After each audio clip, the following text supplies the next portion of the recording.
¿Creéis que puede haber incluso una masa crítica de bitcoiners a nivel mundial, que sean 150, 300, 500 millones, 1000 millones de personas que ya tengan bitcoin y se organicen contra el viejo mundo? Yo creo que es una posibilidad que no es nada descartable. Es decir, siempre hablo de la que, o sea, en el libro se habla de la Liga Soberana de Caballeros de Malta, ¿no? Que es una jurisdicción virtual, porque no tiene ningún territorio, de hecho no está en Malta, sino en Roma, y que emite sus propios pasaportes cada año, ¿no? Esto existe, ¿no? Entonces, yo no creo que sea descartable que si efectivamente esa cantidad de gente que has mencionado, o incluso menos, no hace falta mucho, pero que tengan Bitcoin e ingresos portátiles, sean capaces de asociarse de alguna forma para tener poder de negociación con una jurisdicción. Tú imagínate que esa cantidad de gente de repente le diga a un país pequeño, oye, si tú nos tratas bien, nosotros te vamos a tener una cantidad de pasta en tu país que vamos a solucionar la pobreza de un día para otro. Pues yo creo que los incentivos a que haya una jurisdicción que acepte algo Qué así son muy interesante, qué altos, ¿no? interesante. Claro, entonces yo creo que se abren unos escenarios espectaculares, pero a lo mejor no hace falta llegar a un acuerdo solo con una, a lo mejor hace falta llegar a un acuerdo con 5 o 10 jurisdicciones que vean ventajas en un acuerdo así, ¿no? Y esto geopolíticamente lo cambia todo, básicamente, ¿no? ¿Tú cómo lo ves, Álvaro? Entonces, yo lo veo desde otra perspectiva. Es curioso porque Adolfo y yo como que encajamos perfectamente desde perspectivas radicalmente distintas y queda una cosa espectacular, ¿no? Entonces a mí me flipa.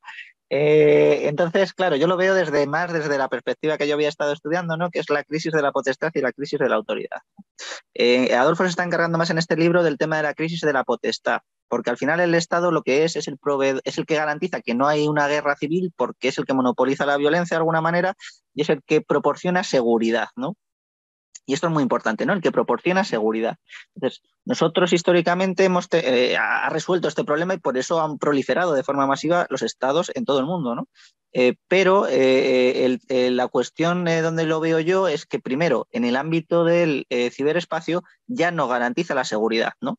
Es decir, ya no resuelve los delitos informáticos en su mayoría, es muy torpe allí y no es capaz de dar seguridad y garantizar la seguridad en un ámbito cada vez más importante a sus ciudadanos, a sus empresas y a él mismo, ¿no? Es decir, en el momento en el que le hackean el SEPE, pues ya se ve que está muy fastidiado para garantizar el pago de la prestación a sus parados, ¿no? Es decir, que estamos viendo muchas dificultades, ¿no? Bueno, y el tema de las Además, pensiones, que no lo habéis dicho, pero también... exacto. Y además hay que sumar una cosa adicional, ¿no?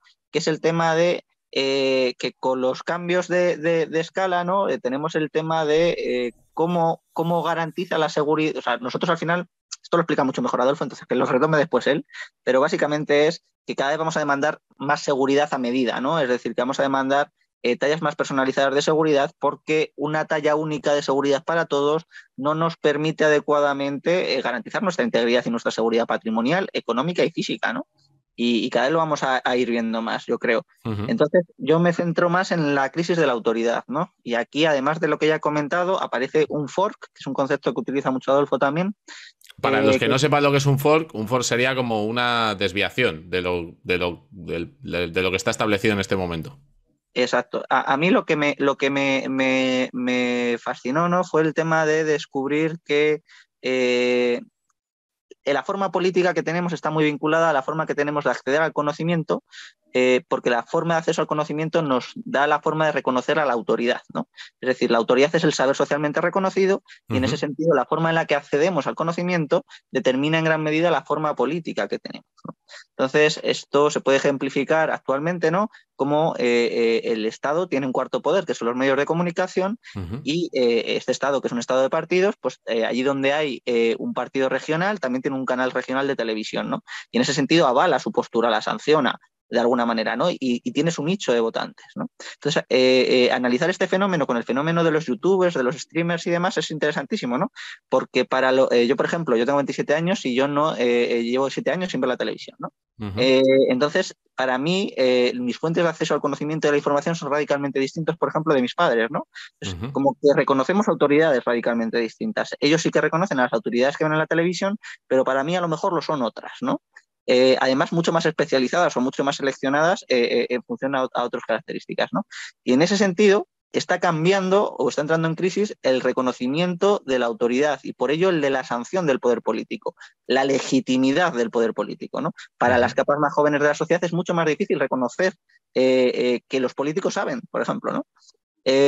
o para aquellos que tengan acceso a la información mediante Internet y demás. Y los propios políticos son conscientes de esto, ¿no? Se dan cuenta de que están en bragas en muchos campos. Y en este sentido, es interesante analizar cómo estas autoridades son distintas, ¿no?